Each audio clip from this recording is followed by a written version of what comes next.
crew that designed and constructed this facility. We broke ground almost exactly 24 years ago. It was in May of 2000. And we were operational 7 months later. So we pride ourselves as an educational outreach facility first, and we use astronomy as a teaching tool. So tonight we are celebrating something called First Light, and this is for our new telescope. It's an important milestone for any astronomical facility.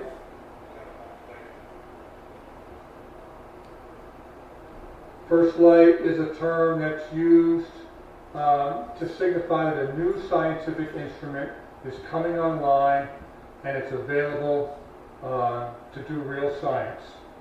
It's the culmination of a process that starts with a design or sometimes a wish list, and it ends with this commissioning, this first light celebration.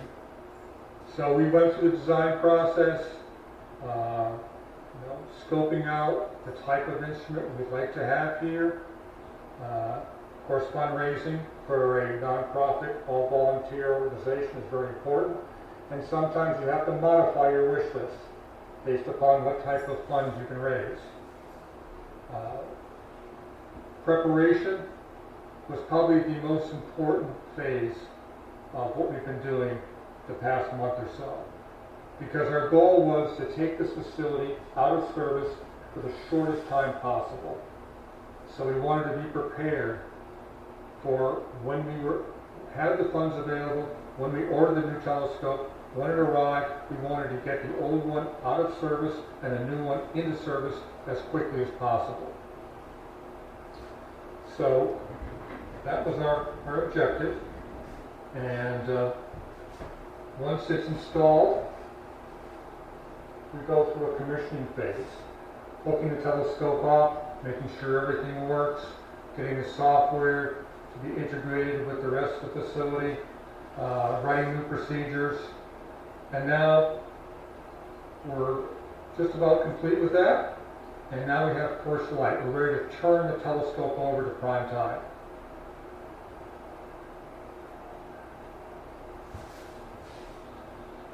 Actually, we had the old telescope dismantled and the new telescope up and operational in 1 week's time. Exactly 1 week we were able to do that. So it's a remarkable achievement considering most of us have jobs or other activities. So we're down here quite a few nights making sure that the facility was up and running as quickly as possible.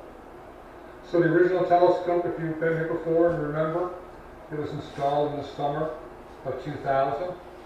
It served us very well, both in public outreach activities, educational outreach, and scientific contributions. It was well cared for by our staff, who oversaw the preventive maintenance on the instrument. We were able to diagnose any faults and conduct, in some cases, major repairs, tearing the old telescope right down to the circuit board level and getting it back into operational.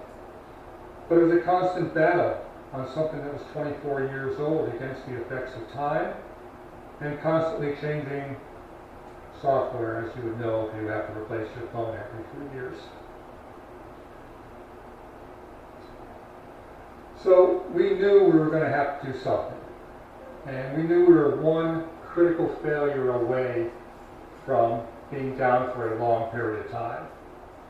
And of course, that's not something that we were looking forward to. So we had been developing what I would call a wish list, what we would like to see if we could afford it to replace the old telescope. And we had a strategy in place where the new telescope would be up and operational by our 25th anniversary, next December. What we didn't expect was that last December of 23, we received a marvelous gift, extremely generous in the form of a matching grant. And that really kick-started the funding for a new telescope. It's just incredible. We were in shock. It was a wonderful surprise. So we kicked off a campaign, and not that we shouldn't have expected it, because it happened 25 years ago. The community, our donors, the town, everybody got really engaged in raising the money, the rest of the money, for the telescope. And it was an extraordinary outpouring from everyone.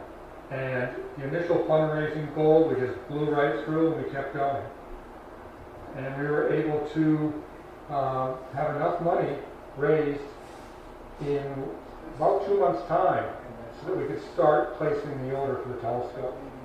We still had other components to raise money for and to complete the system, but it was just a tremendous accelerated fundraising program.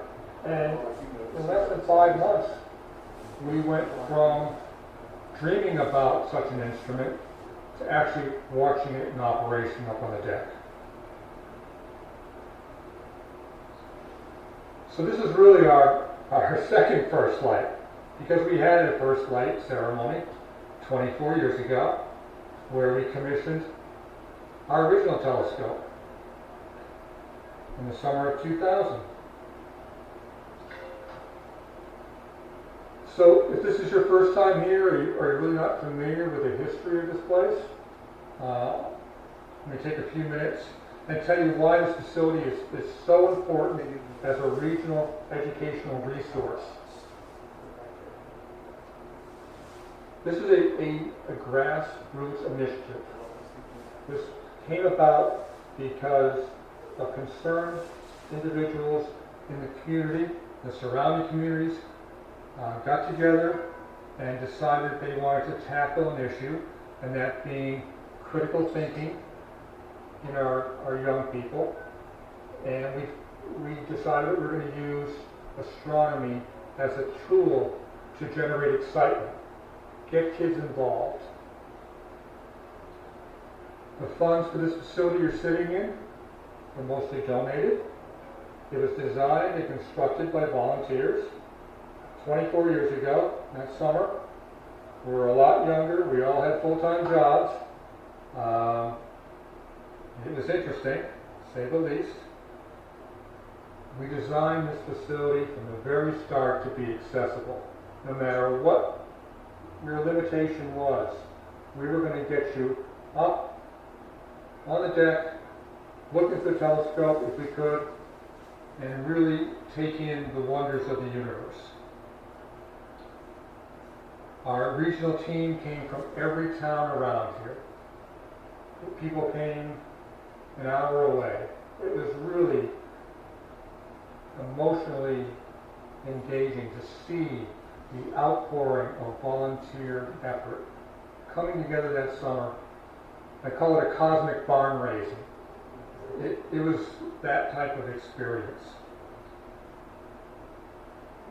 We have many members that have been with us for over 20 years. Incredible longevity and continuity so we can continue our mission. We're recognized as both an educational venue and a scientific contributor. If you notice on the outside of the building, IAU 932, International Astronomical Union number 932. That number is unique to this facility. And it's a code that's given out once you can demonstrate that you can provide accurate observations of astronomical phenomena for the scientific community to use. And all the major facilities in the world have a unique number. And as you might guess, Greenwich Observatory in England is number 1. The Paris Observatory is number 7. Mount Wilson, where Edwin Hubble did all this marvelous research on the expanding universe and galaxies, number 672. So we're 932. So when we submit an observation, we don't need to tell them anything about this place. We just need to tell them we're 932. And they know that there's a quality to our scientific data. As I mentioned, this was the summer of 2000. These were volunteers working nights and weekends. We broke ground, as I mentioned, the first week of May, and we had ordered a dome, and the dome was going to show up the first week of June. We had exactly 1 month to put something up that could hold the dome. It was hard to describe the experience it was that summer.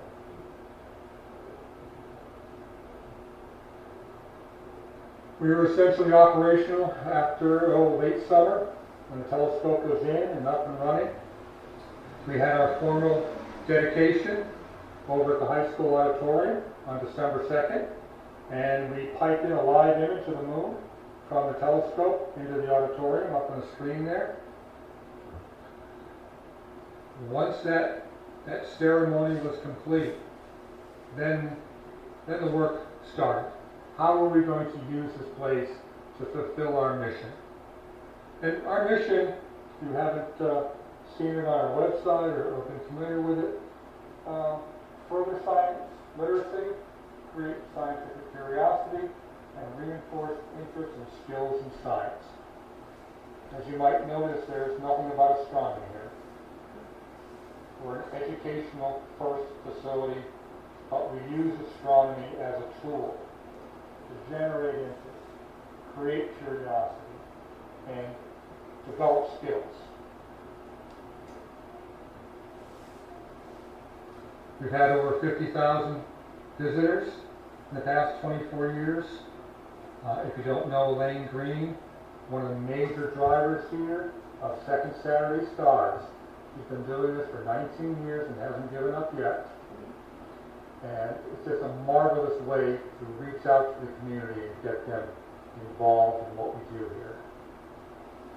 We have a number of outreach projects, including a scale model solar system that reaches across town.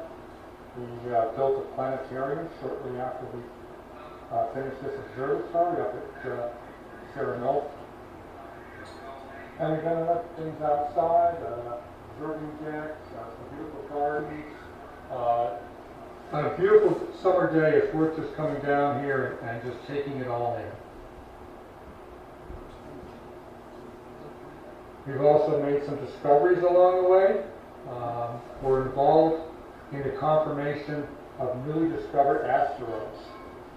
And in that process, we come across other objects. And we happen to come across 4 asteroids in our work down here that we were able to claim credit to discovery. Something also that gets people excited. But our main focus is to encourage the younger generation, to inspire them, impact them, so they can take that and go off and contribute.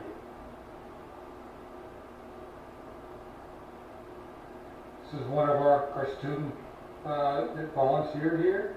She just published her first paper, and can't say I understand everything in this paper, but it's a marvelous accomplishment. And she was a young girl that volunteered here. She came back during the summer and gave back, and then she went on to a higher education, and now she's in the professional world. We can't take credit for what she did, but we can take credit for some of the inspiration we gave her. So, tonight we're going to formally put our new telescope into service, despite the clouds. We have a lot of plans for it. including exoplanet research, remote operations, and going after some areas of astronomy that just weren't practical or easily achieved with the older instrument. This new instrument is state of the art. If you're ever down here one night and you've seen this thing operate like it has a mind of its own, it's much different than in the past.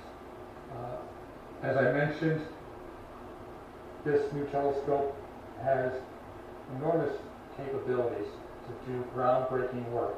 And one of the things, as I mentioned, we go after asteroids that are newly discovered, or old asteroids that have a potential to do harm to the Earth. And this is, of course, one of my favorites.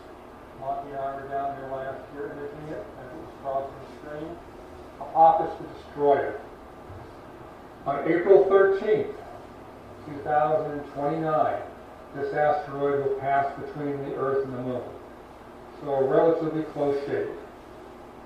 And who knows what will happen after that point and in the future. Because every time it passes this close to the Earth, the gravitational forces change its orbit somewhat. So it should be interesting. But our new instrument will be able to follow along and really contribute to the science of such an object. Yes? That distance originally be able to reliably photograph the surface? The larger instruments will probably get certainly we've been able to map the surface with radar. But optically, we just might, yes. Yes. Yes, it's going to be visible primarily in the southern hemisphere, I believe, on that pass. The other thing that we're very interested in doing, and this sounds like science fiction, but actually monitoring planets around other stars.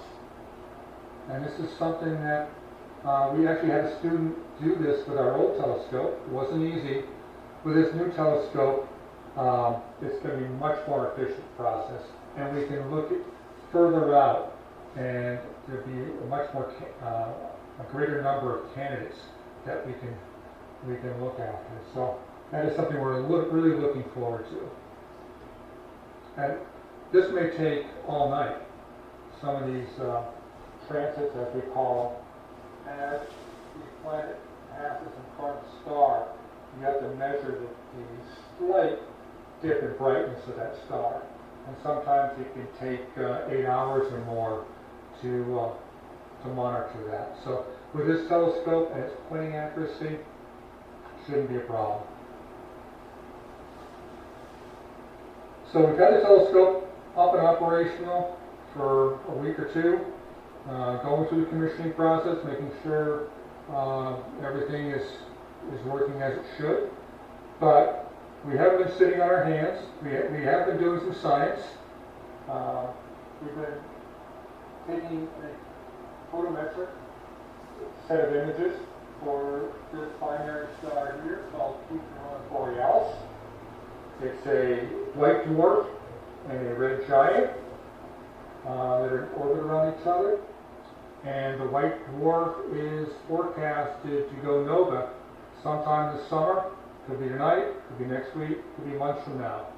But at some point, it's going to go through a rapid brightening more than 1,500 times. And at this point in time, you cannot see it with the eye if you went out at night, but you certainly will be able to see it once it goes into its nova stage.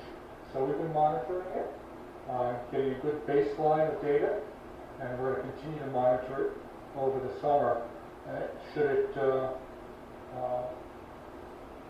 into its nova stage, we'll be ready. We've also been submitting asteroid observations, getting that process back online, and making sure that the telescope is ready for visitors. Checking out all eyepieces, making sure that the optical system works well too, so that if you come back tomorrow night for our regularly scheduled program, you would get to hear a wonderful speaker and maybe if the clouds parted, might be able to see something through our new telescope. No promises. So, not to keep you, but we really want to inspire the people that come through here. We want to dare them to do mighty things and go on and make a difference. And I know we feel that we've done that for the past generation, and we're looking forward with this new generation, thanks to everybody here, to doing it for future folks. So, we now have the means to do cutting edge research, and we want to carry that forward.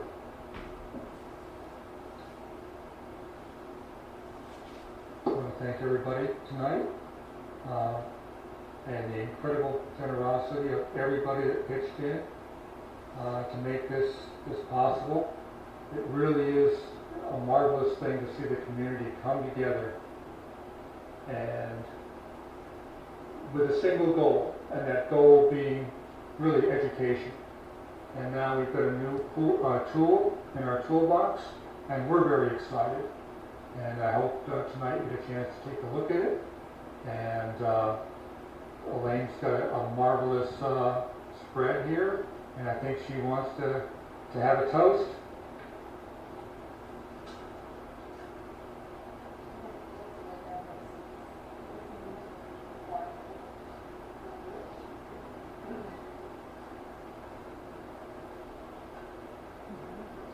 Sure. Right now it's in storage, in our storage room, but our storage room is kind of overcrowded.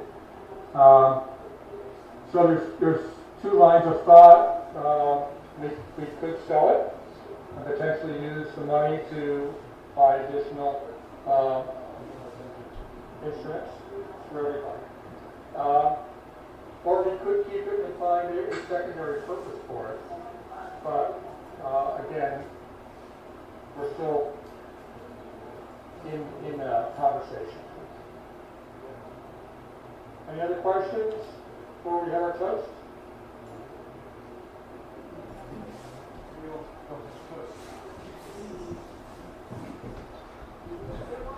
No, I did not.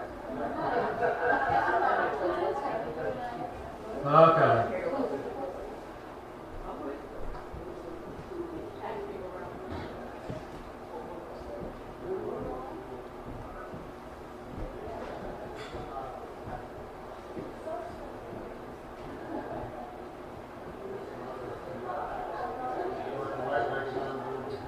You could, sure. Sure.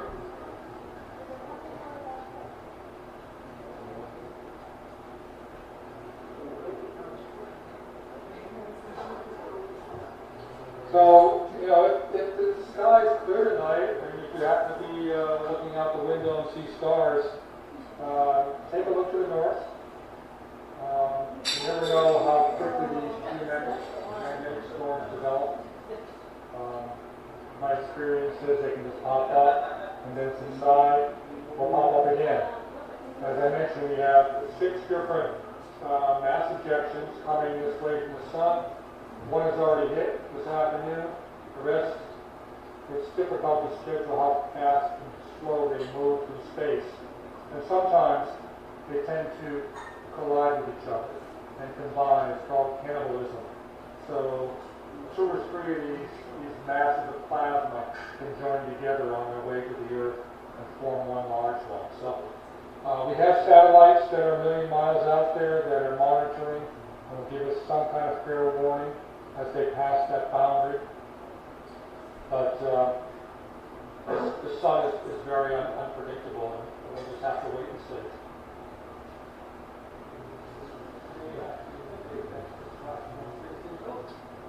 If the radiation levels are high enough, they will put them into a sheltered module that has additional shielding. Yeah, definitely.